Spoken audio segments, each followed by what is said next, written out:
Hello, friends. How is everyone this morning? Thank you so much for being here. It's a Sunday.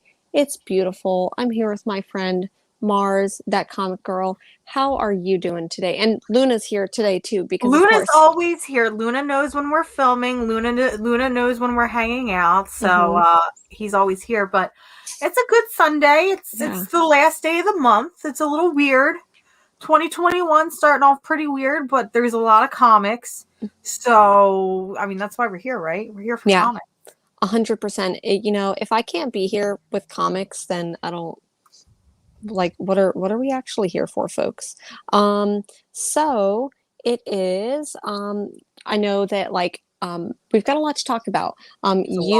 It really, we're going to do a recap of the month, the books that came out this month. We're going to talk about a couple of new books that came out this week. Maybe our favorite from Future State, since we're talking about new releases, and we just had the talking about Future State. Yeah, of course. And then I know you got some books. I know I have some books featured behind me, and we'll talk about that. So let's go ahead and dive right into. Let's go ahead and talk about some of the books that we read this week. What were some of your favorites for this week? Some of my favorites for this week. I only read a couple books this week. I didn't have a big haul. But the one that I really, really loved was Future State Aquaman. I'm trying to not get the glare in here.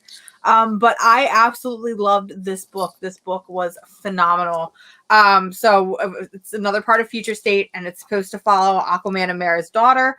It's also supposed to feature it's Black Manta's son, and I'm having a brain fart on what his name is. I think it's Jackson, but I thought his name was different. So I was a little confused at first, but I really, really did just like this issue because we got to see their relationship and their bond as, she's kind of like this heir to the throne, and he's kind of like her protector and teacher and mentor, if you will. And then something happens where the two are separated. He's been imprisoned and she's thought to be dead. But I just really, really liked this book. I thought the art was really, really gorgeous. I thought that some of the dialogue between these characters was really nice. There was a lot of chemistry between them. And she's my other favorite new thing to come out of Future State other than Yara Flor. Can I just get an Aquawoman Yara Flor team up book at this point? They're really rad. And this book, despite, I would say the really fun looking cover is a really intense book. It is. It's very dark. He is captured, and he keeps saying she's on her way, and it was really, really, I thought it was really fun. Despite this just absolutely beautiful cover, it was really, really intense. It was a really intense book. And I like too with Aquawoman, Aqualass. I don't think we ever really got Andy's her name. Yeah. I want to know, first of all, where they got that name, because it's not what I expected of their child's name. But there's some things in this book that I really, really like, especially with her. So we see that she has her own fish superpowers, whereas her father can communicate with all sea life. Andy can actually control them. And I'm like, that's badass and that's cool. And it just proves that females are better than males. But that's beside the point. But one of the things I really liked, and I don't know if this is going to be considered a spoiler, but I really there's this one scene where Andy is captured, and for whatever reason, she ends up cutting off her own leg. And there's something about that I just thought was really, really neat, because if you're familiar with Aquaman, you're familiar with Aquaman lore, you know that in the 90s, he lost his own arm. So I think it's really interesting and really neat that, father lost his arm, daughter loses a leg. And I'm excited just to see the return of her and to see if she gets a really rad, water form leg, or if she's going to rock a hook leg like he did in the 90s or what. I'm excited to see her come back. She's a joy and a treasure and an absolute treat. Hopefully, she doesn't get the real DC treatment, and after this, she's gone. She's gone forever. I do feel like a little bit of a bad host, because there's a couple people in the chat, and I want to go ahead and say hello to some of the people in the chat. So I'll do that, and then we'll keep on going with some of this week's books. So first off, I want to go ahead and say hello, Travis. It's so good to see you. You are such a nice person. You're here every single Sunday, and every Sunday on Instagram you're reposting, and so just thank you for being such a big supporter. I really appreciate that. John's Comics with Kids. I know I say this every Saturday. It's my favorite morning show to wake up to. So John talking comics with his kids.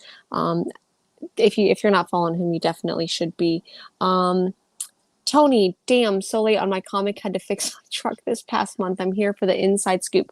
We are here to give you the inside scoop, or at least our opinions on the inside scoop. Yeah, our opinions are pretty good, though. I think so too. And then John, hello, so good to see you. And then hi Tori, so sweet. I love that it's smiley Tori. Whenever I see that, it makes me want to smile. Makes you smile.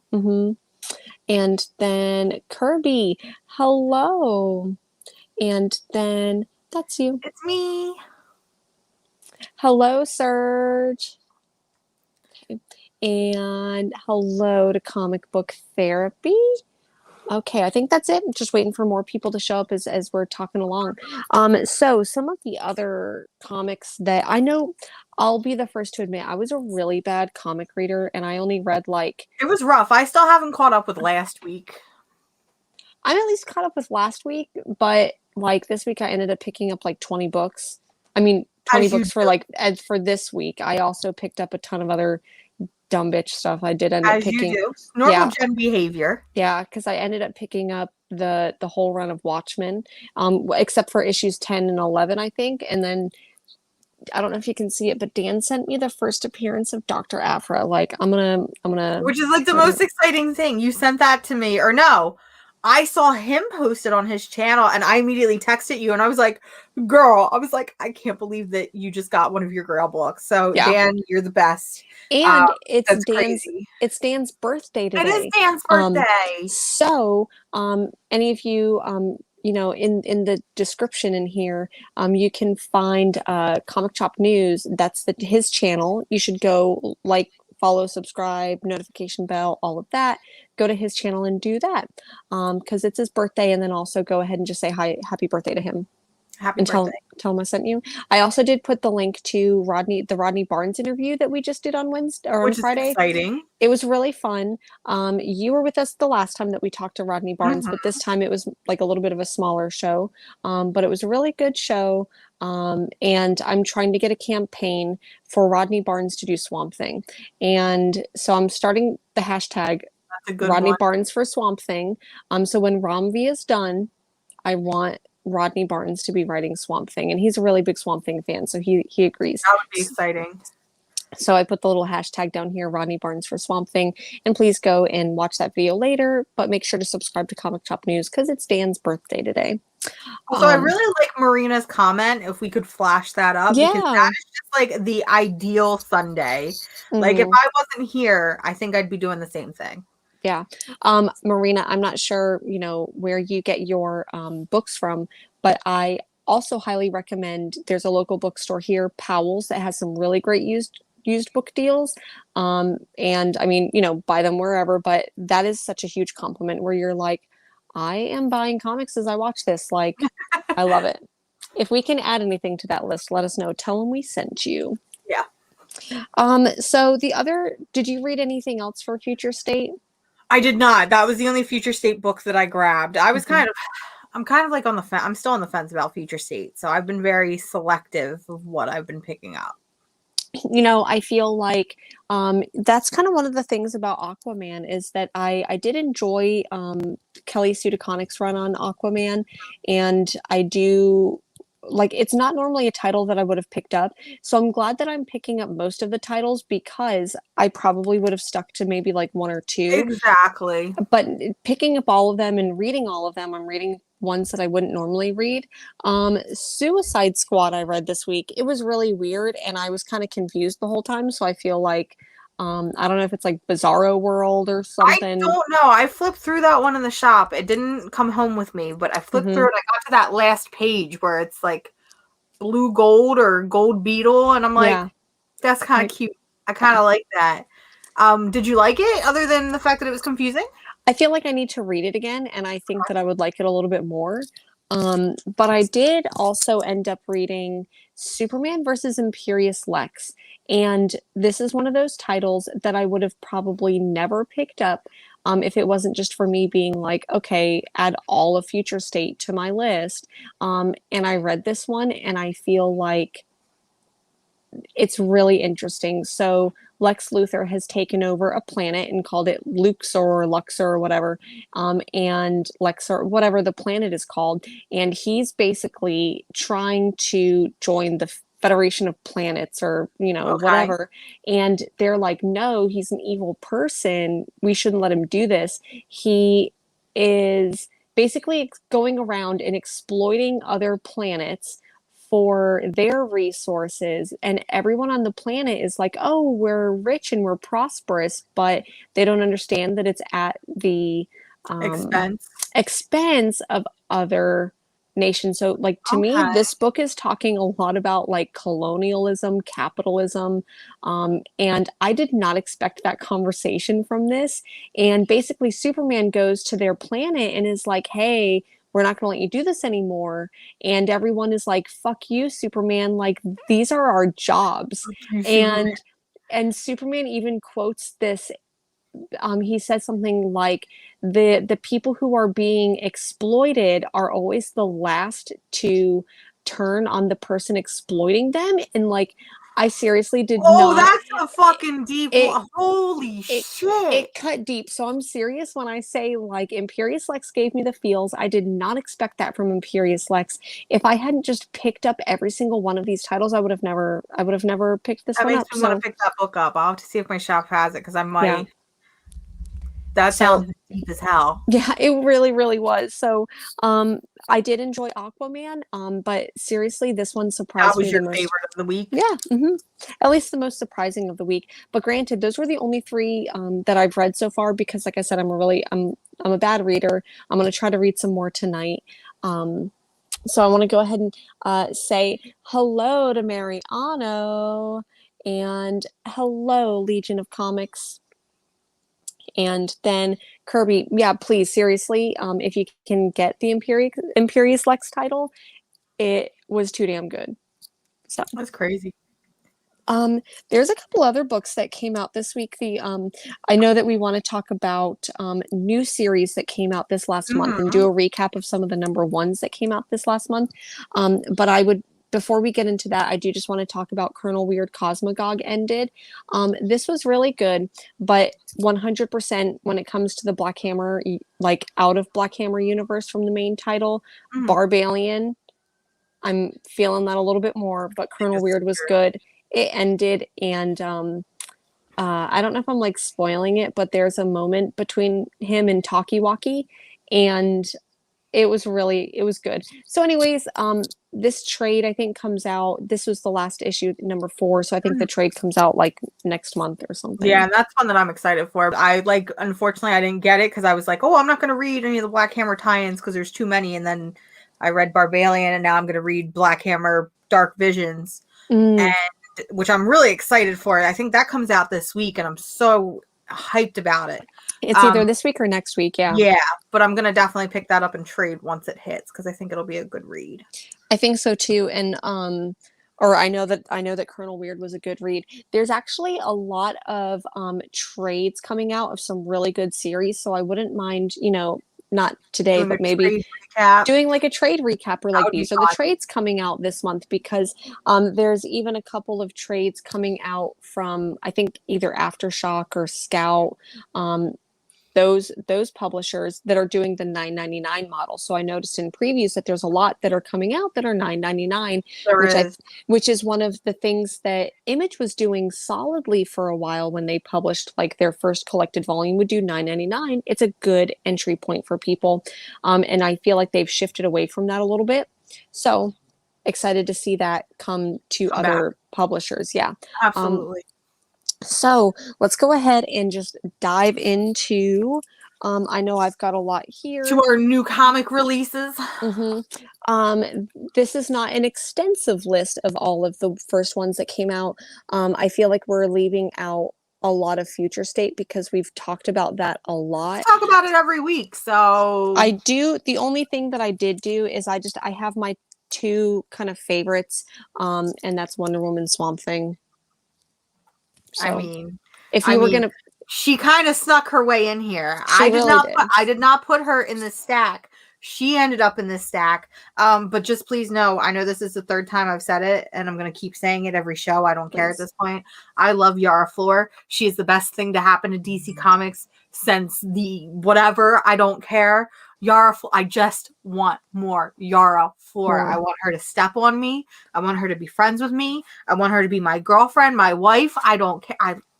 I want her to somehow meet Big Barda. Like, I want Big Barda to come in and just like for them to have a moment and be like, hey, like, nice outfit. I want her to meet Big Barda, and she sees Big Barda in all her Big Barda glory, and she just goes, wow.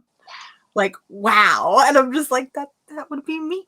DC Comics. I'm not saying put them in a comic together, but listen, just do it. I want more. Just do it more. So those, I think Wonder Woman, like, if you can get Wonder Woman, I don't know if, it's pretty hot, so I don't know if you can still get it, but that was definitely, I think, overall everyone's favorite. So that one actually comes out again this upcoming week. So I'm so excited. So some of the newer issues that came out this week, I know we were talking about this one right here. Do you want to lead off, or should I? So I'm going to be a little bit nicer on it, I think. Eighth Immortal. We're going to play good cop, bad cop? Yeah, good. So I'll be good cop on it. I didn't, hate it, but I feel like it needed, the artwork I wasn't in love with. I think I could handle the story, but the artwork I wasn't in love with. I see where it's going. I don't know if I'm along for the ride, though. It wasn't bad, and the cover is so beautiful, and I think that's so nice right now. I'm being so nice. But Eighth Immortal, I think that the art team maybe needed to be pushed just a little bit. What are your feelings about it? I have a lot of feelings. Okay, so I'm now going to go completely bad cop. I absolutely hated this book. I read it this morning. I started reading it last night. Got so upset with it that I put it down, and then I was like, well, crap, I have to read it for the show today. So I read it this morning. It was the first thing I read, and it soured my whole mood. This book is juvenile. That's the best word that I can put for it. It is very juvenile. And I know you talk a lot about the art, but I think the writing has a lot to do with it as well. This feels like a comic that you would find on mid-2000s Deviantart. I hate to say that because art is subjective, and I'm not here to bash anybody's talents, because the fact that you were able to get this far and be published, it proves that you're good at what you do, obviously. But everything about this book felt juvenile. The names feel really made up. You've got names in here like Curipan, which is that she's an immortal god creature. And I'm like, okay, you can have this really weird name. You have her son, who is named where's it at? Hold on. Nayan, and I'm like, okay, you definitely just threw words together, but okay, you're immortal as well. But then you have her normal human husband, boyfriend, I don't know, who's cheating on her, and who she leads him on, and she gets him real horny, and then says, no, you're bad for wanting to have sex, and he's like, but you initiated it. And I'm like, okay, what the hell? But his name, this perfectly normal human man, who's a generic white boy, if I might add, his name is Kikan. It's spelled Kikan. What the hell kind of... And if you haven't seen the art... Oh, wait, I can't show that. There's boobies in that panel. Hold on.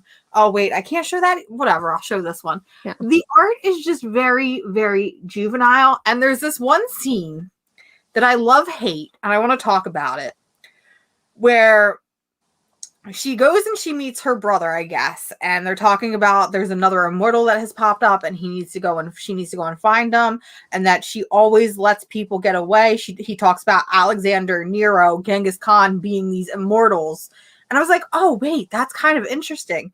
And then the last panel, he starts to trail off as Hitler, and I'm like, are you just scared to say Hitler? Also, the fact that we're saying that Hitler is an immortal god is like peak cringe edgelord, and I don't like that at all. It puts a bad taste in my mouth.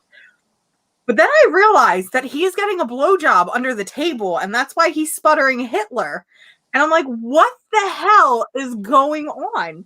I feel like this had Old Guard vibes to it. Like they're immortals, and another immortal pops up, and then it's like, oh, you have to go and find the immortal. And I'm like, okay, I see what you're doing here. I like the idea that they're pulling, key players from history and saying that they too were immortals. And there can only be 7. Those couple panels, I was like, all right, I'm dragged in, and I really like this, but I gotta cut it at getting a blowjob under the table, man. It's just juvenile. I've spent way too long talking about this series already. We've always said that Scout Comics is hit or miss. And the past couple Scout Comics I've read, I've really, really enjoyed. Yeah. I really liked, Frank at Home on the Farm, and all that. But no, don't like this. I want this out of my hands immediately. So if anybody needs a copy, I will gladly send you mine. Oh, I haven't hated a comic that bad. Is this how you felt while reading Mercy? Yes and no. So, is there a book coming out by Mirka Andolfo this week or next week? Yes, deep sea, deep beyond. The deep beyond. And so I'm curious about that book because I hate Red Mercy because I'm like, oh, the cover's beautiful. I actually enjoy Mirka Andolfo's art. Is gorgeous. It's beautiful. And then I hate Reddit, but I kept picking it up. I'm not sure if I'm going to do the same thing with Eighth Immortal. I'm probably going to pick up issue 1 of Deep Beyond, which comes out this week, but I am not going to commit, I don't think. There's no reason wasting money on something if you don't like it. That's my theory behind it. Yeah. And I feel like that's why I'm so stingy, because it's like, when it comes to my comic pool list, if I'm not like, I need to know what happens right away, I will more than likely wait for a trade. So that's why I always say, and I don't want to brag because it just sounds like I'm being a pompous asshole. But it's like, if you made your way onto my pool list, then there's something very special about the book, because I am the stingiest person when it comes to my money. I buy books at discount. I do this and that. I trade weight. I do the library, everything. So I don't know. That's just how I feel about comics. And I don't know. No, I get that, especially when you end up with Mercy. I was like, oh, I read issue 1 and I'm like, okay, well, I'll pick up number 2 and I guess I'll figure it out. And then I'm like, well, maybe I need to wait for issue 3 to figure out what's going on. I really want to read Mercy just to see if it's as bad as you and Dan says it is, because I know how much you hated it. But then you have people like Nat who loved it, and I've seen people put it on their top 10 list, and I'm like, so is this book as bad as they're saying? Because I've read other Mirka Andolfo work. I read Unsacred. I read Unnatural, both of which I also felt were very juvenile. I definitely think she's a better artist than a writer, and maybe she should stay on that end. For me, can I just say, speaking of Eighth Immortal and thinking about Mercy, I see the two ends of the Deviantart spectrum. You live long enough to see yourself become a Deviantart artist, or you die a Deviantart artist, or you live long enough to see yourself become Mercy. I feel like I feel like we're saying Deviantart is bad, and Deviantart is not bad, because listen, I love Deviantart. I grew up on Deviantart. Oh, so did I. But here's the thing: Stefan Sajic, Sunstone, grew up and started on DeviantArt, and now look at it. Look at the masterclass artist that man has become.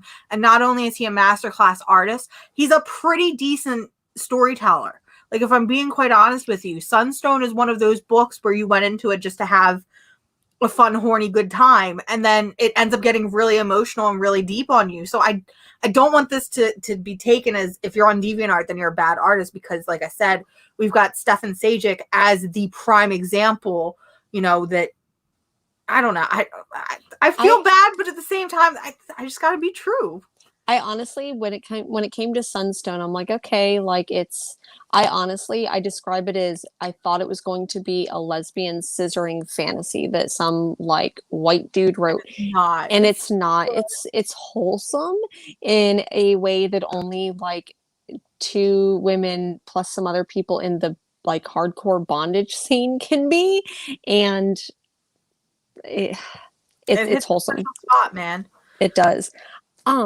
But since we do have a lot to talk about, let's go ahead and you know, you mentioned Scout earlier, and one of the Scout comics that I read this week that, you know, we talk about Scout being like hit or miss. Sweet Downfall came out, and I really enjoyed it. I feel like if you enjoyed The Inkle, you would really like Sweet Downfall. It's this like weird. It's weird. Can I just say that it's weird? You can say it's weird. I haven't even heard of that one. I must have missed that one in previews. Yeah, it's so weird because I feel like there's a lot of titles with Scout that get like pumped up, that people just go insane over, and I'm like, what? But this one was kind of a sleeper hit, and it was delightful. That's exciting. Kind of like a weird post-apocalyptic future where there's like mercenaries, there's lots of like street gangs and stuff happening. Okay, you piqued my interest now. Yeah. Very weird sci-fi. Like I said, if you like The Inkle, then I think that you would like Sweet Downfall, at least with issue number 1 of this. All right, time for Mars and Jen to fight, because I really like this book, and I know you and Dan talked about this book and you did not like it. It made me sad. But The Last Witch from Boomblocks, I really, really liked this one. I didn't like it enough to put it on my pool, but I liked it enough to where I'm like, I'm going to pre-order the trade and read it when it comes out. I absolutely thought this was fun. So Boomblocks, if you don't know, is an imprint of Boom Studios. It's geared more towards their younger readers. And this one, with Boomblocks, I feel like their stories are hit or miss. And when I say that, I mean they have a lot of stories where you can tell it's geared for a child and only a child would really, really enjoy it. And that's okay. But I really like when I can get these really great all ages stories where me at 27, I can also really enjoy it, but then I can pass it along to like my 14-year-old cousin and they can also really, really enjoy it. It's why I like a lot of the DC comic stories right now. But The Last Witch, I really liked this one. I thought it was really cute, really wholesome. I know that you had said it's a very like by the book type story, like you can kind of expect what's going to happen, and to which I agree. Yeah, I do feel like it, for me at least, I feel like it was almost predictable what was going to happen, maybe even tropey. I do think that it would be, for me personally, I think it's going to be a good trade read. Oh, 100%.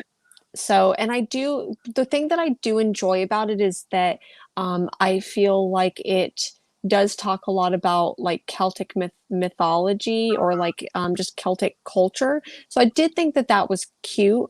But I was like, I think the thing is that I was like, I feel like I've read this before. So maybe come issue 2 or 3, I won't feel that way. Change up and start to gain its own identity, for lack of a better word. I think for me, the thing that really drove it home for me was I liked some of the humor in this book.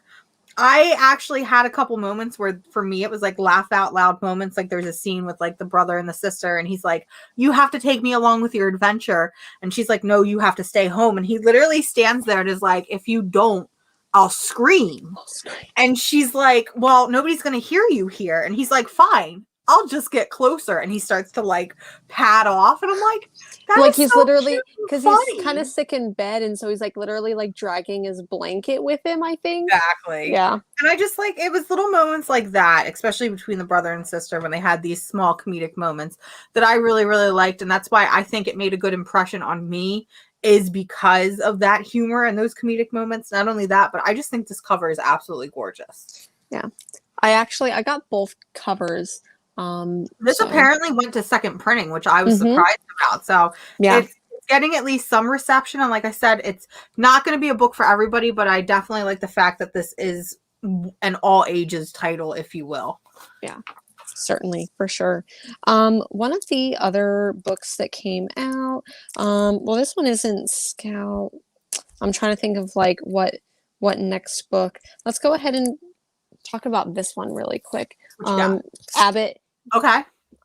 So did you say that you did read this one or didn't? I did not, because I have the trade and I still need to read the trade. Okay.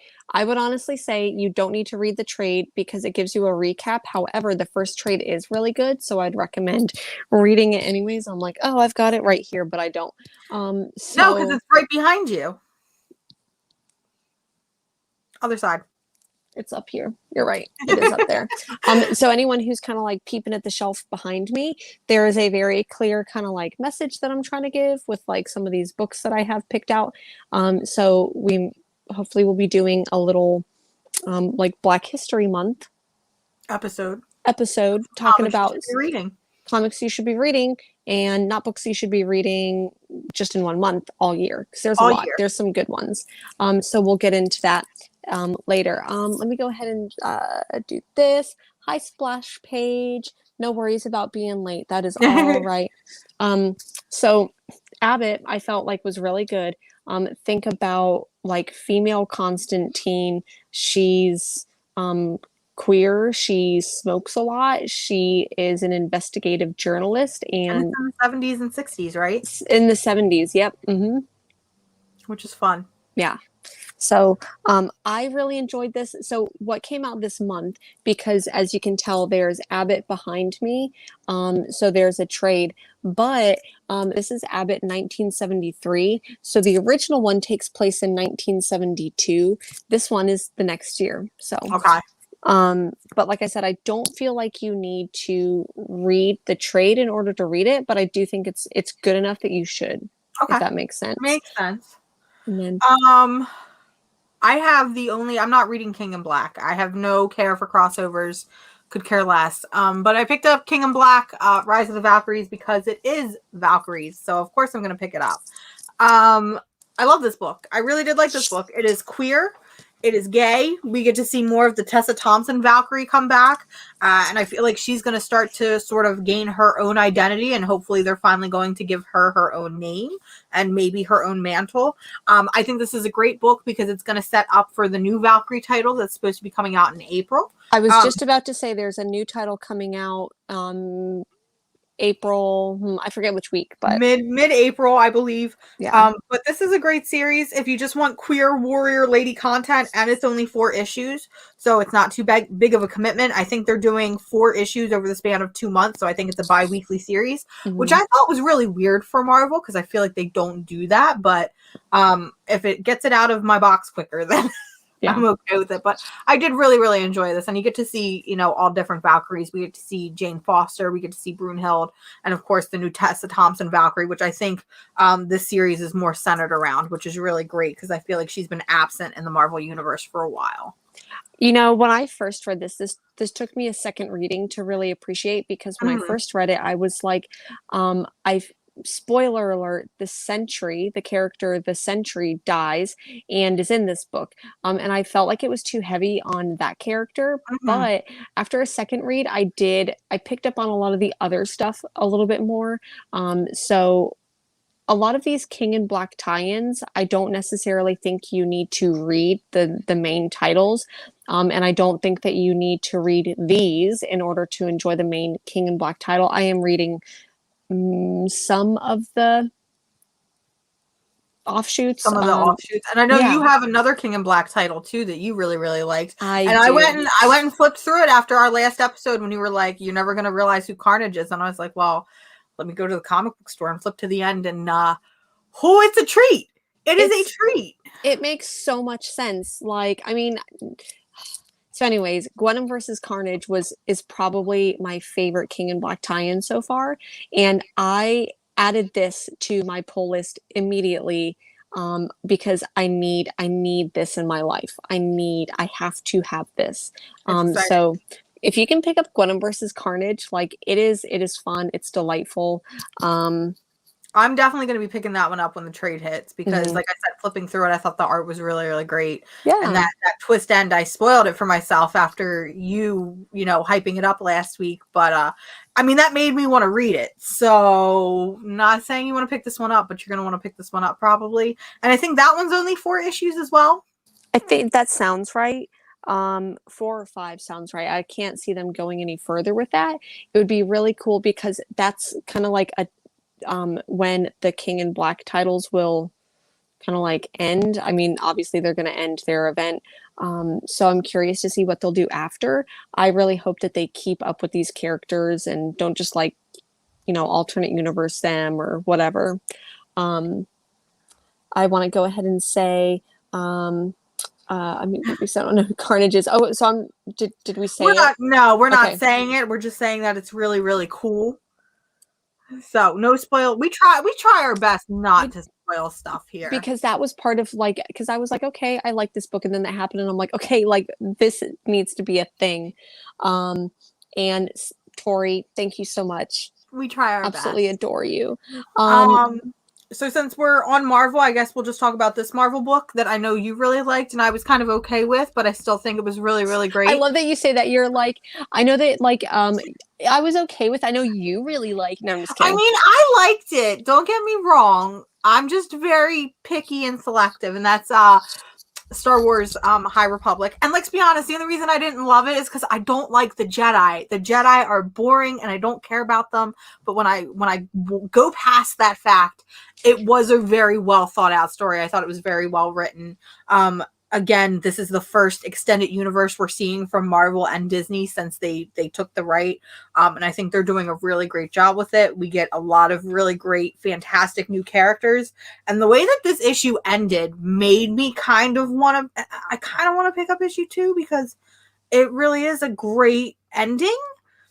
But I'm probably just going to read it by trade. But I mean, if you're a Star Wars fan, this is like a no-brainer pickup. And I feel like even if you're not a Star Wars fan, if you just like want to see like hi-fi or sci-fi high fantasy, I don't know. That's exactly it. It's sci-fi high fantasy. And it's just, I think they're doing a really great job with this.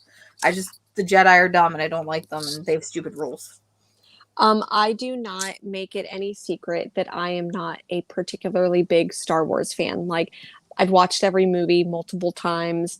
You know, I'm not it happens. I'm a much bigger Star Trek nerd than anything. And that's fine because I feel like me and Jen balance each other out. She's Star Trek, I'm Star Wars, and so we make a perfect match. Ooh.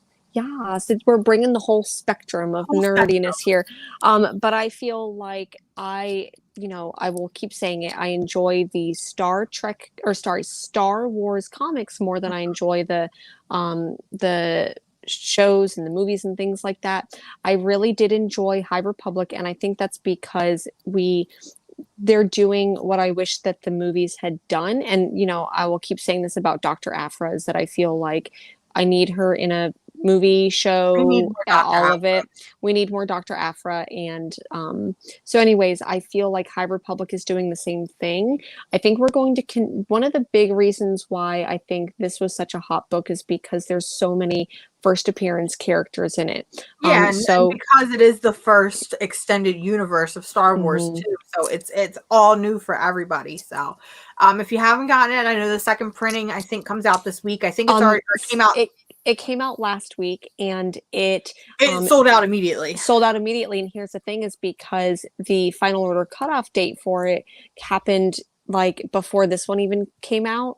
So if you didn't already have that on your list, if you didn't already pick one up, you're probably going to have to buy it on the aftermarket, you know, get it from eBay. But there is a third printing coming out. So you can always grab it on the third printing. I could see this going to like 4 or 5 printings because I remember when Star Wars #1 came out, when Marvel first grabbed it, I think that one had like 6 or 7 printings, if I'm being quite honest, on top of all the variant covers and the exclusive covers. And, you know, I could see this one. I'm surprised this one, and maybe it does, and I just haven't really looked into it because I didn't care that much. But I feel like this could have had like store retailer variants, 1,000 different variants, and Marvel could have just pushed it out, and they didn't. Maybe they didn't because of COVID. I could see them definitely scaling back, but I guarantee they would have done something bigger if things were back to normal. I 100% agree. But think about, there's been this whole thing with Diamond, like the comeback will be bigger. Like imagine if we did have store retailer variants and things like that.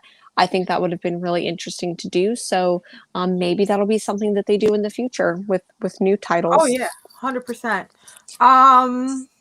I only have 2 books left. How many do you have? I have 3. All right, I think that I had. I think that I had a list. So let me just pull up my list and make sure we're not missing anything. Me and Jen came strapped and prepared this morning because I texted Jen Friday night and I was like, I've hit a new low. I was like, I am now making spreadsheets for all of my comic book pre-orders because something happened where I lost track and I thought I had sent my shop all the stuff. And then it turns out I missed a couple covers. And then I was like, oh my God, what am I doing? I need to start making spreadsheets that are intricate, that have the dates, that have the FOC codes. Like I need to be strapped and prepared so I know what's coming out. So I went and sat down for 3 hours the other night and made spreadsheets for every month coming up and resent them to my shop and just double check because I'm crazy. And like February, I feel like is going to be stacked. Like I looked at February and not including my normal comic book pool, I had 20 plus things going into special order. And I'm like, oh, no. So I was inspired by this because I am such a I'm such a nerd when it comes to things being like thoughtfully laid out and intricately laid out and color coded. And I'm the Leslie Knope of comics. So I felt so inspired by that. And I'm like, you know what? Like one, I'm going to make a spreadsheet of things that are coming, or sorry, issues that came out this last month. Mm-hmm. And then I'm going to go ahead and I'm going to start I'm going to do all the ones that are coming out this month. So I did the same thing, maybe not necessarily as intricate because I'm not going to send it doesn't have final order cutoff dates or anything like that. But I did go ahead and put release date, publisher, creative team. So I have a whole ass spreadsheet of just that. So I'm proud of myself because I'm proud of you. I love doing stuff like this, but I never really feel inspired to do it. So you inspired me to do a spreadsheet on comics, and I love it. We're just a bunch of nerds. Yeah. So if anyone wants to peep my sheet, peep spreadsheets. Peep my sheet. Peep my sheet. Let me know because I don't know if it needs to be a video where we run down the month or something or what that needs to be like if we need to do I don't know. That would be pretty good.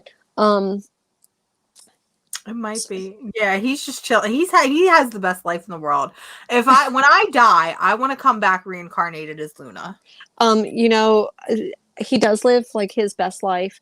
I bought him a little water fountain thing. And I swear to God, I don't know. I do have to just point out that my favorite part about him is his little strawberries and cream jelly beans over here. So, yeah, I love this little dude. So, we'll go ahead and talk about I know you didn't get this one, so I'll go ahead and just kind of talk about this one. Scout's Honor was really good. I was pretty surprised. It's done by Aftershock, and I feel like Aftershock has been one of those where if you had asked me a year ago, I'd be like, Aftershock who? They've done a couple things, but recently... You gotta be on that Aftershock bandwagon. I've been here since Animosity. I have been here since Insects, Clan Killers. I am so happy that people are finally starting to recognize Aftershock because they have published some fantastic books. They really have. And seriously, I feel I don't necessarily want to say they're the new Image or anything, but I feel even Image's consistency, I've been because I've fucking hated Scumbag. I hated Mercy. And I feel I've genuinely enjoyed almost every single thing that Aftershock has been putting out. I mean, Aftershock published your favorite comic last year. Lonely Receiver. So really Scout's Honor was pretty good. I almost did not pick this up, but some of the gang that I hang out with on it's my second show on Friday, with Hero and the Kid, Bearded Comic Bro, Fire Guy Ryan, from Heroes to Icons, and now Sammy from Fandomverse. So everyone else in that group was picking it up, and I'm like, okay, I guess I'll pick it up. It ended up being like my favorite book of that week. So it's basically like this post-apocalyptic tale, where the society has, at least one part of society has rebuilt itself, basically using the guidebook from like Boy Scouts. And yeah, so it's got like a Lord of the Flies vibe to it almost. Kind of, yeah. And so there's some fun, like, you know, post-apocalyptic technology type stuff. So really interesting book here. And I have a copy to send you. I have like, I'm so excited to read it. Yeah, I have a couple things to send you. Send your stuff out. I have a stack for you. And I went and ran all my adult errands yesterday because I am a capable adult, and I totally forgot to grab that. And I was like, guess I'm not as capable as I thought I was. You know, as long as there's spreadsheets, like that to me is like the epitome of adulting, is a spreadsheet. All we care about. Also, Kirby's mentioning the Jen Bartel variants, and listen, I ordered every single one. I ordered a couple of them blindly because I'm like, oh, Emma Frost, obviously I have to get it. And then they just started rolling out. And I was like, I'm ordering every single one. Emma Frost, She-Hulk, Hellcat. Like, look at this. I know I'm showing it to you on my phone, but I am so upset. Go away. I'm so obsessed with these oh God, it's not going to show up because she's white. Whatever. Yeah. This is the one that matters. I am framing this. I'm buying 4 copies. I am framing it. I'm taking one to work. I'm keeping one here. I don't care. I need 20 copies. And so they showed off Hellcat, Silk, She-Hulk, and Emma Frost. But then if you look in solicitations, because I made sure to update my solicitations, we have Spider-Woman coming. We have, hold on, let me pull out the spreadsheet. I got y'all. The spreadsheet's coming in handy. Where is the spreadsheet? So you said there's a Spider-Woman? There's a Spider-Woman. There's a Spider-Woman. There's one that's under Ghost Rider #1, but they don't tell you who it is. So I'm a little worried, and I want to know who it is. And then, yeah, those are the other 2 that I guess they haven't shown yet, is the Spider-Woman and the mysterious Ghost Rider #1. I'm trying to think of who it could be on Ghost Rider. Are there any female characters that either associate with Ghost Rider or are part of him right now? There's one, there's the Mother of Demons. I ended up picking up the issue, but it was one of the weeks where I had a shit ton of stuff to read, so I just kind of like, I was like, wait, what is this? And I browsed through it. That's the only thing that I can think of. Oh, there's a Black Cat one too. I forgot about that. There's a Black Cat one, because I know that for Hellcat, she's on the Iron Man title, because for whatever reason, and if you're reading Iron Man, please explain this to me, I guess Hellcat is a huge part of the Iron Man series right now, which kind of blows my mind because those are 2 characters that I never really associated together, but I've been seeing a lot of variants with Hellcat on them, and I want to buy them all.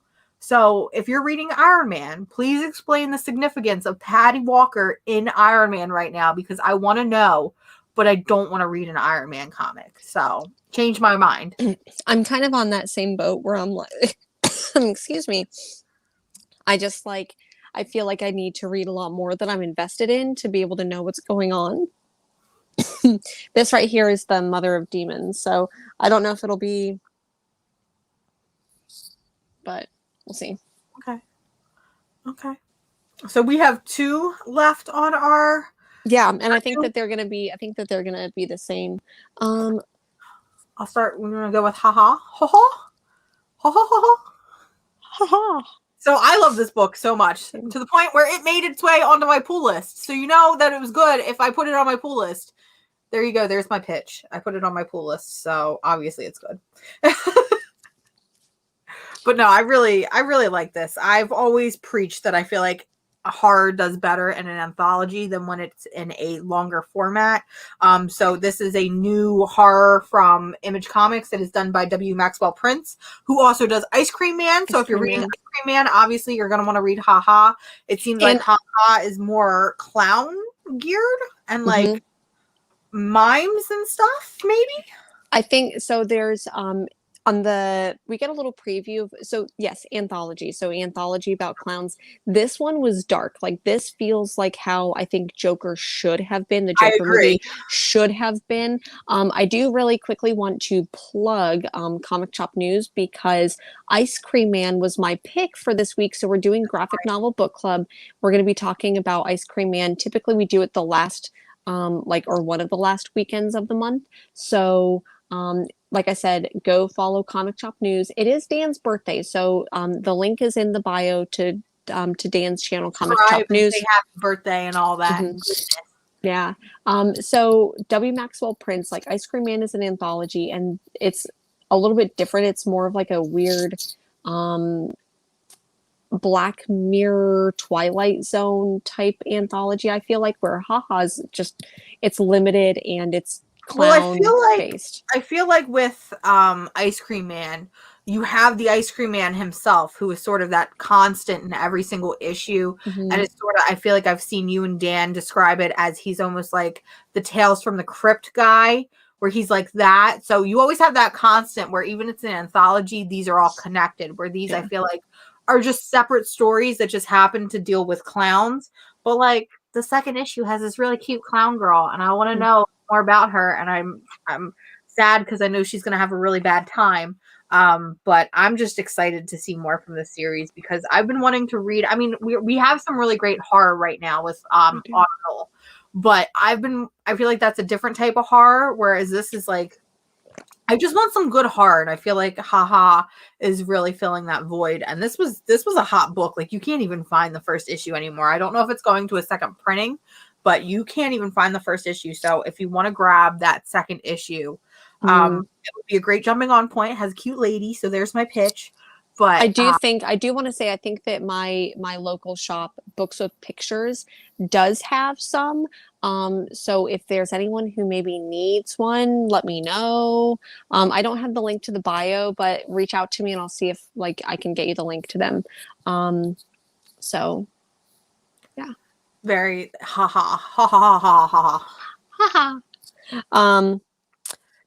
I think we both have one more book, and I Breathed a Body. Another. Yeah, I didn't get to read that one, but you really, really hyped this one up last week.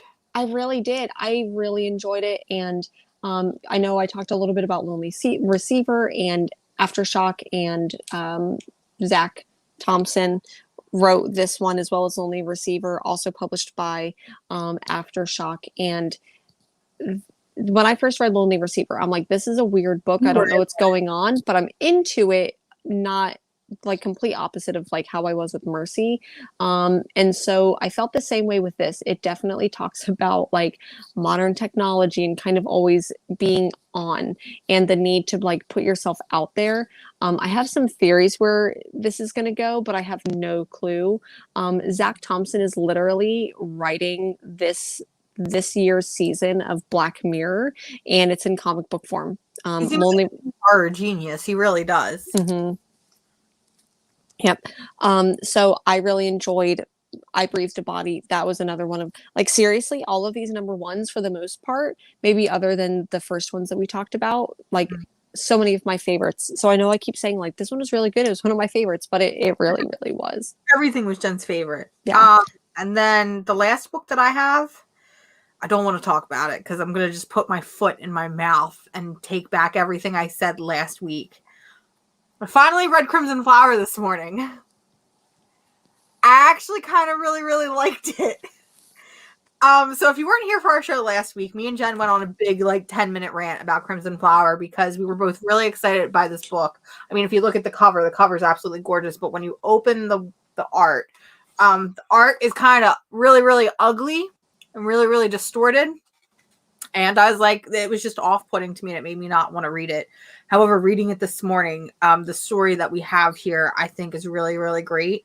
So it has to deal with this girl who watched her father die, And I feel like she's got some sort of like mental illness. I feel like she's got either schizophrenia or bipolar or something. Like some type of like PTSD. Like there's obviously like there's trauma there. There's obviously trauma there, but she is slowly going down and murdering people that she believes were either involved or who killed her father. And we find out with the first one that she goes and kills somebody, but he wasn't the one who killed her father. It was actually, he's part of this group of assassins. So it's kind of got some Black Widow vibes to it, if I'm being honest. But I like this one because of the mental illness factor, and I really like books that are representative of mental illness. But also too, because as she's going down and tracking down these people, she's kind of formulating herself out to be this sort of like comic hero, but not quite comics, maybe more of like a fairy tale hero. Yeah. I mean, as we can see presented. And while I did dislike the art of this first issue, and you were telling me this morning that you think that each issue is going to be done by a different artist, and now knowing what I know now and how the story presents itself, it makes a lot of sense. But there is one page in particular that I really like, where she is telling a story about something like it's like a fairy tale, and she's just, you know, she's basically just, you know, reading it off. But there's these really cool panels where she is like in the corner here, and you can see her hair trail out. And it's kind of like these cute little word bubble, like not word bubble type things, but I don't know. They kind of fit into the panels, and I really like that. And I like the way that sometimes her hair is drawn in the art style. It's very Medusa vibe to me. But this book was really, really surprising. So this is also only a 4-issue miniseries. So I might have to pick up the rest of the issues. But this is definitely like the proof of do not judge a book by its mediocre interior artwork. Well, yeah, judge it by its cover, because the cover is really good, but don't judge it by its interior artwork, I think, is the lesson that I'm learning here. I just feel like it's giant foot and mouth disease right now, and like I feel really bad for talking such smack about it last week. That being said, I will not turn my back on Ace Immortal. I still stand by that book is awful and nobody should read it. I do. Let me go ahead and see here. Okay, so maybe I lied, because it does look like Matt Lesniewski is doing at least issue number 4. Okay. So for some reason, I thought that I saw a different art team on this. Let me see here. Okay, same artist. I apologize. Okay. But, you know, when I realized that to me, once it kind of hit that the artwork gave me R. Crumb vibes, that's when I was like, I'm digging this a little bit more than I originally did. Yeah, and like I said, the story itself and the way that it presents itself, I think, is really great. And I don't know, I'm gonna see where it goes and see what happens with it. Yeah. So that pretty much is like the recap of the stuff that came out this week. I know that you have some books that you are excited about that you just picked up, and I know you kind of gave me like a sneak peek, but if you want to show off some of the books that you're excited to read this week, this month, whenever you get a chance. I'll start with this mini stack. So I pulled a dumb bitch moment. So it was me this time who was the dumb bitch, not Jen. And I went into Barnes & Nobles for the first time in forever. I usually don't go into Barnes & Nobles. However, I have been reading Blood on the Tracks, which is a manga. I'm sure I've talked about it a couple times this month, because I'm trying to get it out of the glare. There we go. Because I'm absolutely obsessed with it. And I read number 3 and was like, I need to read number 4. And I usually don't buy stuff from Amazon, but I was like, I could Amazon it, but it was going to be there in 2 days. And I was like, I can't wait 2 days. I literally can't. So found out that it was in stock at my local Barnes & Nobles and bought it, read it immediately. Now I have to wait till March for number 5, which makes me even more sad because the way the 4 ends, it's crazy. But then I spent $75 in other manga. Because this is me trying to rationalize it, is that my local library does not have a huge, Delaware library system, which is the state I live in, and we get books from the whole state, thankfully, because we're that small. It doesn't have the biggest library or selection of manga. So I feel like when I buy books, it's books that I know I can't get from the library, and that's what happened with a lot of this manga. So I got the complete collection of The Flowers of Evil #1. So this is supposedly the first 3 or 4 volumes of this series. But the reason why I picked it up is because it's done by Shuzo Oshimi, who did Blood on the Tracks. And I figured if I'm as obsessed with Blood on the Tracks, I might as well read this. And I was flipping through it. And it looks really, really interesting. It basically has to deal with a lonely teen struggling to find his identity until 2 girls, a beauty and a bully, help him find true love and friendship. But it's supposed to be another like horror type story. And that's just the mood that I'm in right now. And I'm reading a bunch of manga. I picked up numbers 6 and 8 of Girl from the Other Side because I went to go and reread the whole series and catch up and realized these were the 2 books that I was missing. And I'm like, how does one miss? I could understand if I missed 6 and 7 or 7 and 8. How do I miss 6 and 8? How did I do that to myself? So I picked them up. I'm really excited to dive back into the series because it's been a while and I'm really far behind. And I feel guilty because it's my favorite manga series, but I'm behind. Mm-hmm. So is it really my favorite if I'm behind? Yeah. So I'm definitely going to be catching up on that. And then the last one I bought, and you might actually enjoy this. It's called Little Miss P. And it is literally about a period, a personified period that comes and bothers you every month and is just a big nuisance. So it is literally just this dumb, big period. I'm sorry, boys, if you don't want to hear this, but it's just the period that comes and inconveniences you every month. And I feel like that reminds me of Big Mouth. A little Netflix. Bit. Yeah, a little bit. But maybe this is a little bit more wholesome because Big Mouth gets really, really filthy. But that I'm not sure. But I love this where it's just like she pops in and she's like, "Hello, it's your period, and I'm here to stay." And it's like, I don't know. I want something that's just going to make me laugh and feel entirely wholesome. Because I'm reading a lot of dark stuff lately. So yeah, that is everything that I bought. But then I sent you a picture. Yeah. Of everything that I got from the library. So I felt extremely bad. So I have 22 books on hold at the library because I'm crazy and it's supposed to snow today. So I might be snowed in this week. Nice. And I thought like 3 or 4 were going to come in at a time. And when the lady came out struggling to carry this giant stack and bring it to my car, You're like, I'm so sorry. I felt so bad because she was this like older lady and I'm like, she probably thinks I'm insane. So let's talk about everything I got from the library because the library is a wonderful, magical place.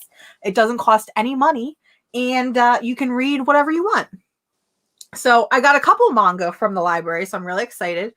This is the Omnibus of I Am a Hero. This is one that I've been really, really excited to read because it just seems like a post-apocalyptic zombie outbreak, but it's like this really nerdy guy who shouldn't be a hero and then becomes a hero. I've heard really, really great things about this. The art style I really am digging. Like a lot. Like I feel like with manga it can sometimes be hit or miss. So I'm just excited to dive into that. There Are Things I Can't Tell You. This is supposed to be a queer high school book where it's like these 2 guys who have been friends forever. And now they're starting to have feelings for each other. But I know that with a lot of like manga, of course you have your like yaoi and stuff like that. But I feel like over there, sexuality isn't something that is often as, I feel like sexuality is something that isn't often, expressed over there. So sometimes you have to keep it hidden. And I feel like this is the route that it's going to be taken. Also modern lit. I did not know that there was a movie for I Am a Hero. So that makes me excited because I'm the type of person where once I read it, I want to go and watch the animated adaptation or movie, literally. The other manga I got, this is Witch Hat Atelier. Atelier. I don't know. It's cute. It's really, really nice. I really like volume 1. This is volume 1. I've seen that. I've seen it at Powell's, and I've almost picked it up like 3 or 4 times. So maybe I'll just have to pick it up and maybe we can read that one we'll together. Have to read it together, but I picked this one up because this gives me Girl from the Other Side vibes in terms of its art style. And I know a lot of people talk about this and a lot of people have really good feelings on this. So, and again, I'm just in like a manga mood right now. I feel like this month, all I have consumed is manga and anime respectively. Like I just went and watched all of Neon Genesis Evangelion, which ruined my life. And I can't listen. When I get obsessed with something, I get obsessed. And I went and bought a bunch of figures and statues of Evangelion and pre-ordered a bunch of Evangelion stuff. So yeah, I really like Evangelion. So let's jump into, I guess, the more traditional comics that I picked up. So this is The Magic Fish. This is by Trung Lee Win, also known as Trungles. If you've seen his work on the internet, he's got a really gorgeously unique style that is massively complicated, but it's just absolutely beautiful. This is his first, I think, original like story that he's done entirely himself. It also just got nominated for a GLAAD award, which is exciting because it's supposed to tell fairy tales and also help basically communicate, because his family is Vietnamese and they're Vietnamese immigrants. So I guess it's supposed to help them adjust to living life in America through fairy tales. I'm just ridiculously excited about this one. And I am so shocked that our library system had it, because they tend to do the more mainstream books like Image and DC and Marvel and First Second. So super excited. Oh, yeah, Trung is great. I've met him, I think, once or twice. His work is fantastic and phenomenal, and it just makes me really excited to see him get more recognition in the comic book world, because he does not have a traditional comic style, which I think is what makes me drawn to him. So really excited to read this. This one is actually published by RH Graphic. So it's a smaller company that I haven't heard of, but it kind of gives me like First Second publishing vibes. I was just about to say that, like, it looks like it has that like shelf appeal of a like First Second book. Exactly. So I think that's going to be a really great book for non-comic book readers to sort of sink their teeth into. I picked up the first volume of King Deadpool. I hate Deadpool. I don't like Deadpool. I think he's really, really annoying. I mean, I love the movies, but I hate him as a character. However, this is Kelly Thompson, and I have absolutely loved everything that Kelly Thompson has written for Marvel within the past couple years. I was obsessed with her West Coast Avengers. I was obsessed with her Jessica Jones. Like, she can do no wrong for me. But there's two very specific reasons why I picked up this book in particular. Reason number one is it has my new wife, Elsa Bloodstone. And when I fell in love with Elsa Bloodstone a couple weeks ago or a couple months ago, everybody was like, well, she's in Deadpool. And I'm like, guess I'm reading Deadpool. Reason number two is because she's bringing Jeff the Landshark into it. And Jeff the Landshark is the best Marvel comic book character ever created. I love Jeff. I wish he was real so I could have a pet shark in my house all the time, because sharks are my favorite animals, or is my favorite animal. So seeing little baby sharks makes me really, really happy. I heard that because Jeff the Landshark was in Gwenpool, and Gwen actually gave it to Deadpool when she knew her series was ending. She broke the fourth wall, so she gave Jeff the Landshark to Deadpool to like continue on. Yeah. I want a whole Jeff the Landshark book. Marvel, if you're listening to me, I want Jeff against the universe. Like Jeff the Landshark fights the Marvel universe, like Squirrel Girl style. I think it would just do a one shot. I'd be happy with a one shot. I think it would be really cute and really fun. And I love Jeff. He's just perfect. I love him so much. So the WandaVision bug has bitten me. First of all, we're not spoiling because we don't do that here. Did you watch episode 4? Mm-hmm. Holy shit. Love it. Episode 4 was insane. So going in, I don't want this to be spoilery, but when I went into WandaVision, I'm like, okay, I have a pretty good idea of what's going to happen. Like Tom King's vision all the way. And once again, foot and mouth. This is not what was going on with WandaVision at all. I feel like this is more House of M ish. Yes. It's like if House of M and Tom King's Vision had a baby. Yeah, exactly. So, episode number 4 of WandaVision, completely, I don't even want to say, it was really good. If you thought that, like, it blew my expectations. If you thought episodes 1 and 2 were too slow, and you didn't watch episode 3, and then you haven't watched episode 4, like, just go do it. Like, that's all I'm gonna say, is just go do it. Because this, without spoiling, episode 4 kind of breaks us away from the sitcom style and kind of presents itself as like a traditional TV show or MCU sort of thing. So if you, like Jen was saying, if you're not crazy about the whole sitcom-y thing, episode 4 is when it starts to kind of normalize and stabilize itself. I also like seeing the return of a lot of side characters from the MCU and seeing them sort of take the forefront. Kat Dennings. Oh, she's just cute. I just like her.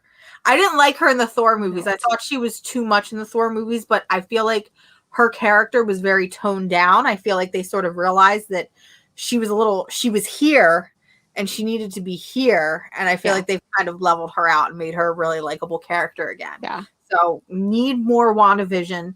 I've heard rumors that we're getting episodes 5 and 6 next week because there are people that are trying to leak the episodes. And I guess something happens in 5 and 6. And so Disney is just like, well, we'll just put out 2 episodes if it'll shut you up and keep you from spoiling. And if that's, I don't condone leaking, but if that's going to get me more WandaVision, I'll take it. I'll take it. So sorry, sidebar. WandaVision. I picked up volumes 1 and 2 of Scarlet Witch. I have 1 and 2 as well. Have not read them, so would love to like read and maybe talk about them.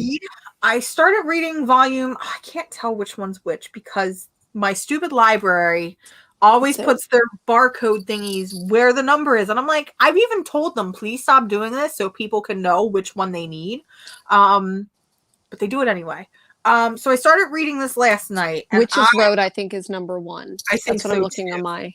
But I started reading this last night and just flipping through it. I never realized that this had a rotating art cast. Like, it feels like every issue is done by a different artist. So the first one is done by Vanessa Del Rey. Mm-hmm. First off, I love this redesign for Scarlet Witch. Yeah. This is fantastic and amazing, and I need more of it. We've got Vanessa Del Rey. We've got this artist who I don't know who it is, but just flipping through and this very beautiful painted sort of 70s, 80s style that I'm loving. We get to see who else was in Annie Wu did an issue or 2, and I absolutely love Annie Wu's artwork and style.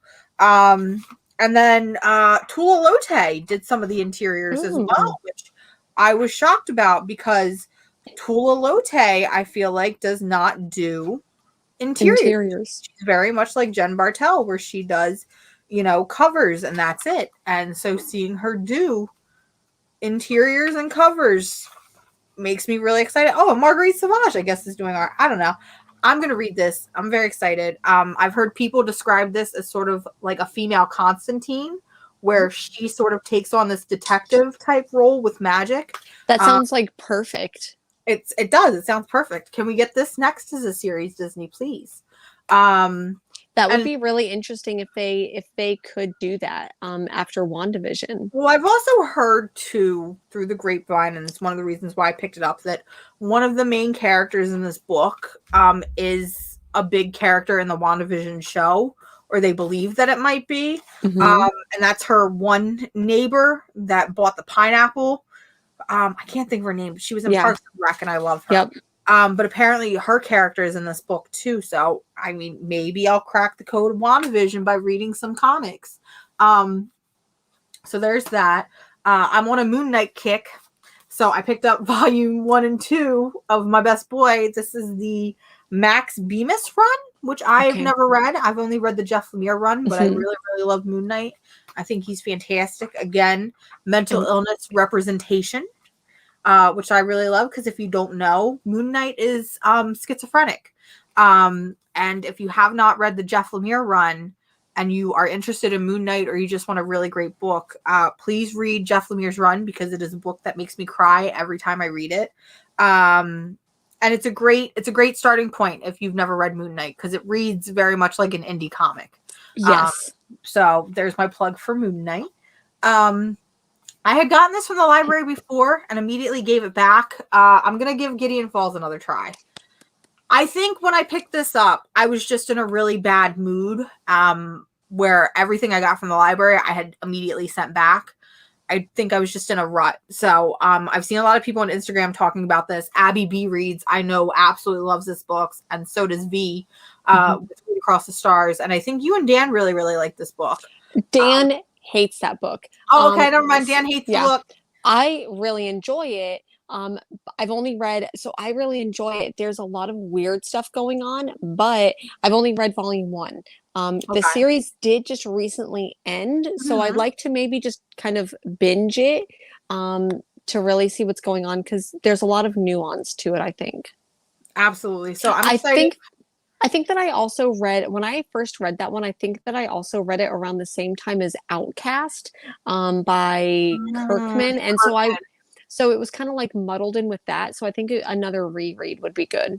Absolutely. Like, I remember reading the first couple pages and kind of being like, what the hell is going on, and being interested. But it happens when you're in a bad mood, and you could read your favorite book and it's still going to be the worst thing ever. So I guess this is another public service announcement that it is okay to not read for a while, or read for a couple weeks and just kind of come back to it when you want to come back to it. Don't force yourself to read, because then you'll just hate it, and we don't want you to hate books. Yeah. Unless they're just not good. Unless they're just not good. I mean, sometimes books aren't good, but it's like, if you're picking up your favorite series and you're like, I'm hating this, sit back, take a step back, do something else, play some video games, build a model kit. I don't know. You should always have 2 hobbies. You should have one hobby and then a secondary hobby, or you could be like me and have 20 hobbies and no time to do anything. Yeah, same. I picked up Cosmonites by Hannah Templar. I've been so excited to read this book. I also can't believe that my local library has this. It's gay space bandits, lesbian space bandits, if you will. I'm just ridiculously excited to check this out. The coloring in this book is phenomenal. Everybody seems to really, really like this book. Remind me who it's published by. Some of these character designs. Who is this published by? Top Shelf Productions. Because I was like, it's not Image or Vault or like any of those. It's like, look at just the interior, the dust jacket, if you will. I mean, I know this is a paperback book, but that's so pretty. So super ridiculously excited for more gay content, because gays in space, it's my jam. And then the last book I picked up, I'm not gonna cry, I'm just a big baby, but I can't believe that A, that this exists, B, that my library has it. It is Bowie, Stardust, Ray Guns, and Moon Age Daydreams. I love David Bowie. David Bowie's like my everything.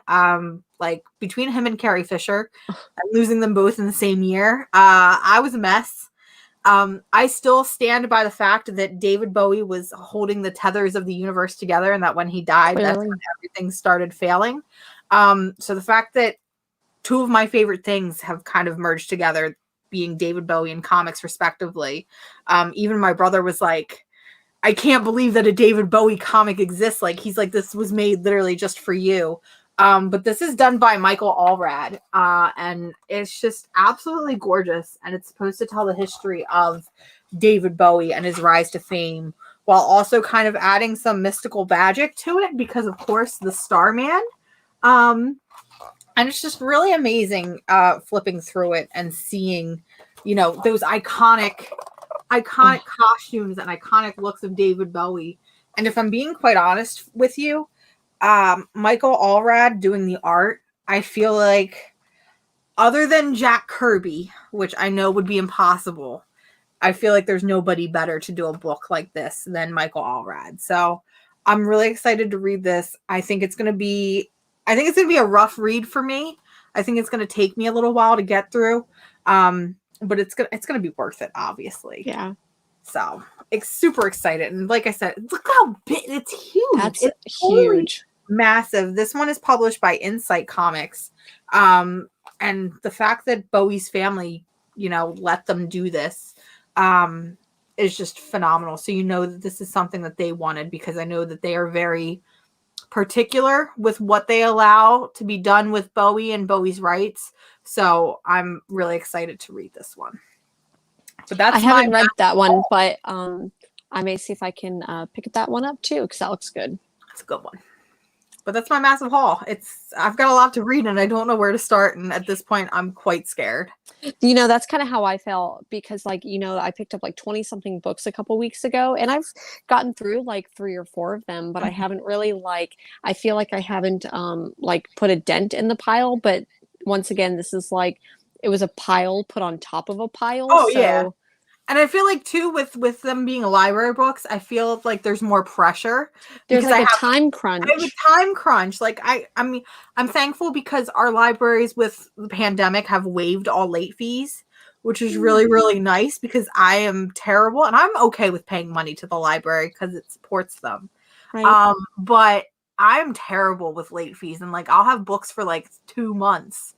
Because I just have a stack like this and I'll keep adding to it. And I'm just I don't want to let it go because I want to read it. And who knows how long it's going to be before I get it back. But I have 15 more books coming in. So I got to get through those. I got to get started. Man. So that's not only did your spreadsheets inspire me, but your library haul has inspired me. I'm okay, I need to get through some books over here as well. So that was a lot that we talked about today. We talked about, some of the things that came out last week. We talked about some of the good, maybe some not so good for series that came out this week. And that's an impressive haul. So excited to see what worked, what didn't work. And you're at least inspiring me to get into Scarlet Witch. So I've got that up there too. So since I think that we're kind of wrapping up, do we want to wrap up? I meant to ask you this. Do you want to start ending our shows with what we have coming out for the week and what we're excited to pick up? Yeah, let me go ahead and because I think I have my list on here. So as Jen's pulling up her stuff, this is my time to plug. I know I talked about it a little bit last week, but the League of Comic Geeks app that you can find on the Play Store and the Apple Store. There's also a web-based browser version as well. It's a completely free application. And again, I'm not sponsored. I just really, really like the app and it's changed my life for the better. But League of Comic Geeks basically shows you everything that's coming out for the week. You can generate your pull list. You can generate your special orders right there in the app. So each week it tells you what is coming out. And what I really, really love about the League of Comic Geeks app is you can factor in where you live. So it calculates your taxes and stuff like that. Now I'm in Delaware, so I don't have a shopping tax. Wink, wink, talk. Really? Yep. Oregon doesn't have. What? I mean, we have a state income tax, but we don't have a sales tax. So that's why Delaware was special. I thought that was the only good thing we had. We've got legal weed. We've got no tax, no sales tax. I've got a shit ton of comic shops and. So Oregon is just its own state at this point. It really is. It is not. It is not on fire. I just want to let everyone know that. I mean, it was a couple months ago, during the summer, because of wildfires. But Portland is not on fire. I assure you. But like I was saying, the thing I really like about League of Comic Geeks is it tells me every week exactly what I'm spending. So I know if I have some wiggle room and I want to spend some extra dumb bitch money. If you're hey, there's a variant cover that I could or could not get if I or see a new issue or something. Otherwise, it tells me, oh, you are dumb and you're spending this much money this week. Don't buy your morning coffee because if not, you'll be crying. But that's my plug for the app because I really, really, like I said, it changes my life and it keeps me on track and keeps me updated. So yeah. Modern Lit has a comment. I'm not sure if it's going to pop up here, but because I typically use CLZ, but that's what I do to scan my collection. But I like this idea where you can do that a little bit more. But I'm not sure what you're picking up. What are you picking up this week? So I have a small week, which I thought I had something bigger, but I'm sure maybe I haven't added everything or maybe I'm missing something. I have Fear Case #1, which is a new series from Dark Horse Comics. It's got a couple of variants and I think it already went to second printing I saw. which is insane because it hasn't come out and it's a Dark Horse title. So I have Fear Case #1. I have Future State Wonder Woman #2, which I think I'm just going to pull the trigger, and I think I'm just going to buy both copies. I was just going to get the Jenny Frisian variant, but I love her so much. I might just buy both. I have Luna #1, which is a Maria Lovett. It's Maria Lovett. It's from Boom Studios. It's about cults in the 70s, and it's got a gorgeous Jenny Frisian cover. So multiple reasons to buy that. And then I have Avengers #42, because it's another one of the Alex Ross timeless variants, but it features my boy Hawkeye. So I have to pick it up, and it's going to go in a bin, and that's it. But that is everything that I'm picking up for this week. So nice little small week, which is a good thing because February is massively stacked. February, because once again, I was inspired, did a little, seriously, this is the just first issues coming out. It's insane. There's 20, how many is on here? There is 23 things on here that are just new coming out in February, so it's going to be a big recap when we get to that. What I have here for the comic books that I'm getting, so Deep Beyond, the Mirka Andolfo and Donald Roy. I might pick that up if I flip through it in the shop and I like it enough. I'll probably pick up that first issue. David Goy is writing it with her as well. Okay. So I don't think that, if that ends up being the difference, because once again, I enjoy her artwork, but I don't love her writing. Because she's not a co-writer, it might strengthen the book. Yep. It looks like there's this book called Graphic Fantasy coming out, and this is actually one of the first appearances of Savage Dragon. So it's like a little bit obscure, but it's like a reprint that's coming out. Oh, okay. So it's kind of, I'm not sure how big the book is, but I think it's like $9.99. So I may or may not. That may or may not. That might be the deal breaker. Yeah, there were a ton of Image First coming out this week. I think there's an Image First of Image First, not just Image One, but Image First, which is the reprint. The dollar reprint. The dollar reprints. Yep. So we've the ones that I'm going to pick up. I've got Bitterroot, Die, and Philadelphia. Mercy, I think, is one of them. There's a couple other that look really good, but those were the three that I'm definitely going to pick those up. So, Tartarus #9 comes out, and I really love Tartarus.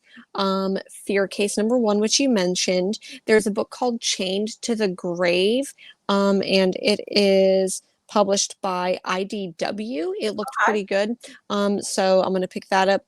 Sea of Sorrows #3 comes out. I enjoyed the first one, the second one. So anyways, Star Wars High Republic #2 comes out. So definitely going to make sure I pick that up. I think there's also an IDW version that's like a #1, but it's like a different. So I'll be picking. That's going to be more geared. I think that's a separate story, and I feel like it's more geared towards Star Wars is all ages, but I feel like it's definitely got a younger audience, as the IDW comics usually do. Yeah. Not necessarily to say that a kid wouldn't be able to like High Republic, but and let's see. There's a King in Black tie-in, Black Knight. Gwen versus Carnage #2 comes out, so I'm definitely going to pick that up. We've got a King in Black Marauders, so I'm really I don't even know what that's going to be, but and then King in Black and Valkyries #2, and then Star Wars High Republic #2 comes out. Luna, which you mentioned, apparently the trade paperback for A Girl Walks Home Alone at Night comes out, and I think that's where I saw one of the $9.99 trades. So even though it's published by Behemoth Comics, it is going to be $9.99. It may just be the first 2 issues, because I think it's 3. Oh, okay. So that I just know it's going to be good. Engine Ward by Vault Comics, which was a really, really fun sci-fi story, that's coming out, and They Fell from the Sky, which that's right. They Fell from the Sky #1 comes out, and I did get a chance to read that one. I got an early review copy. That one is very fun. It's very wholesome, very family friendly. It's almost like it gives me Dryfoot vibes. In terms of the characters and stuff like that, but I think it's going to be a great modern take on a classic story because it's got a lot of ET vibes to it. Yeah. So it's a fun one. So I know that there's a couple, so Chaos, hello. I know you said you're late, but that is all right. And then Varangian, hello. Hope you folks are doing well. So that pretty much wraps everything up. Thank you everyone for being here. Like I said, it's Dan's birthday. So Dan from Comic Shop News, go and give his channel a like, subscribe, notification bell thing, or just find him on Instagram and be like, hey, happy birthday. So I know you said that you filmed a video yesterday. What else do you have coming up? I filmed a video yesterday showing off my manga collection because it's small enough at the moment where I can stack it all on tables and show it off. But I don't know if I like how it came out, so we'll see. I do still have my DC Comics, my favorite DC Comics stories that I did successfully film last week that I have to edit and publish. And then I've just got a couple other things in the works. A lot of people really reacted well to my Wonder Woman recommended reading video, and I was really excited about that. So it's kind of encouraged me to do recommended reading stories for more characters. So I've got a couple of those in the works. Oh, that makes me so happy because it's the best Wonder Woman. I mean, they're all the best Wonder Womans, but I ended up picking this up from Powell's for $7. How? Is there a second one? Ask them if they have a second one because I need it. It does say bargain, so I don't know if like maybe there's just like a ripped page in here, but I don't care. It's a good book, and you're really going to enjoy it. It's really wholesome, and Nicola Scott's art is so gorgeous. But I'm definitely going to be working on more recommended reading videos in the future because I feel like a lot of people, know these characters or don't know what books to start with or what stories are good. And, I waded through a lot of crap and a lot of good stuff. So I'm here to help present it to you and keep you from reading the bad books, I guess. Yeah. I don't know. I'm excited when you put out the Wonder Woman one. I was very, very excited about that. So that was a good watch. So if anyone is not following Mars already, the link is of course below, which you probably should be following Mars. I don't know why. I'm okay. You're more than okay, my dear. But this week so I think that we're doing a show on Comic Shop News. We are doing our weekly show, or we might be doing an interview. I really can't recall. But I'm also doing a show with Hero and the Kid. And then, of course, you can find us here on Sundays. So if you haven't already done the like, subscribe, you can also do the little notification bell thing where so like there's a couple people who are saying they're late, and that is okay. I still love you. But if you set reminders for the channel, that alleviates that problem. But that's okay. Thank you everyone for being here. Thank you for being here listening to us ramble about comic books. I know most people are really just here to see this little dude just sleeping on the couch behind me. I've been watching him as you talk, and I'm just like, he's got the most fluffy boy. He's got the most delicious little strawberries and creams, jelly beans down here. He's really sweet. But I also, it's almost February. It's about to be Black History Month. Even though we should celebrate this all year round, maybe I'll come up with like a recommended reading list. I tried to feature some books behind me. Maybe we'll go ahead and talk about that at some point this month because it's really important. For sure. So thank you so much, everyone, for being here. Mars, thank you so much for joining me on Sundays. Hope you all have a wonderful day. Bye. Bye. Bye.